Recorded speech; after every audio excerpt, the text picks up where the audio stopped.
When I was a kid, I knew that I was creative, but sometimes I'd get frustrated that I wasn't creative in all the ways I saw others being creative. Like, I'd see a canvas, paintbrushes, and paint and think to myself, I can do that.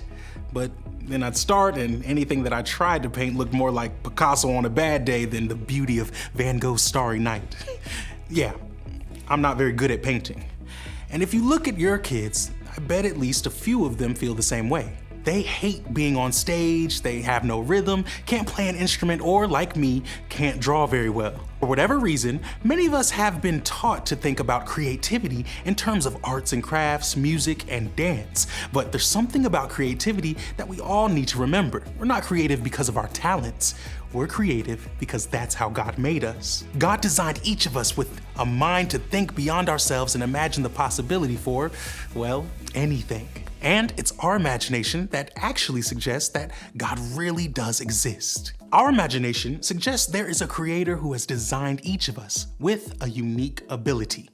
It's God's image in us that gives us the capacity to see beyond the ordinary and to understand a dimension of life that a dog, a tree, or a whale cannot experience. We're different from every other species because we are made in God's image. Our imagination, our creativity is connected to it. And when we start to live with that creativity in mind, we begin to see all sorts of possibilities for how God is working in the world and how we can play a part in it. That's why we want to spend the month of August talking about creativity, which we'll define as using your imagination to do something new.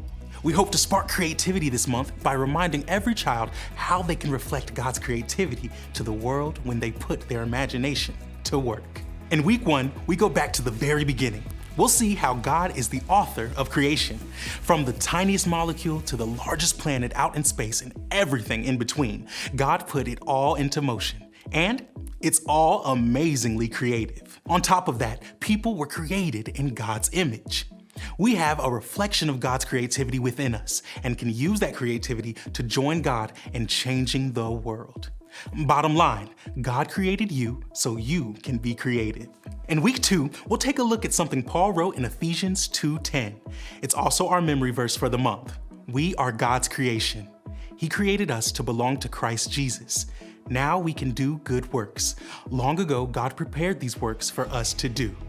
Paul shares with the church of Ephesus about how God created us to belong to Jesus and created us to add goodness to the world. We hope kids start to realize just how God created them to do something awesome that can point others to Jesus. Bottom line, God created you for a purpose. Then in week 3, we'll spend time looking more closely at an important creative moment in Joseph's life. While he experienced many ups and downs throughout his time in Egypt, God cared for Joseph and gave him what he needed to survive the impending famine. Joseph's creative problem solving led to Pharaoh making him second in command for all of Egypt. The plan worked and the people were saved. Bottom line, you can use what God gave you to solve problems. Then in week 4, we see what happens as the Israelites build a place where they can worship God.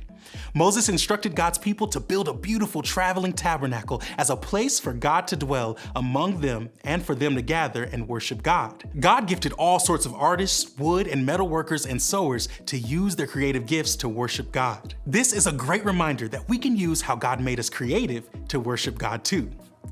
Bottom line, use your imagination to honor God. Think about it. No matter how your kids are creatively wired, every parent and leader wants them to live their lives to the fullest. When we really believe we are made in the image of God, we start to see a new set of possibilities for how we can experience life. Our imagination is unleashed and God can use how we're wonderfully made to point people to Jesus.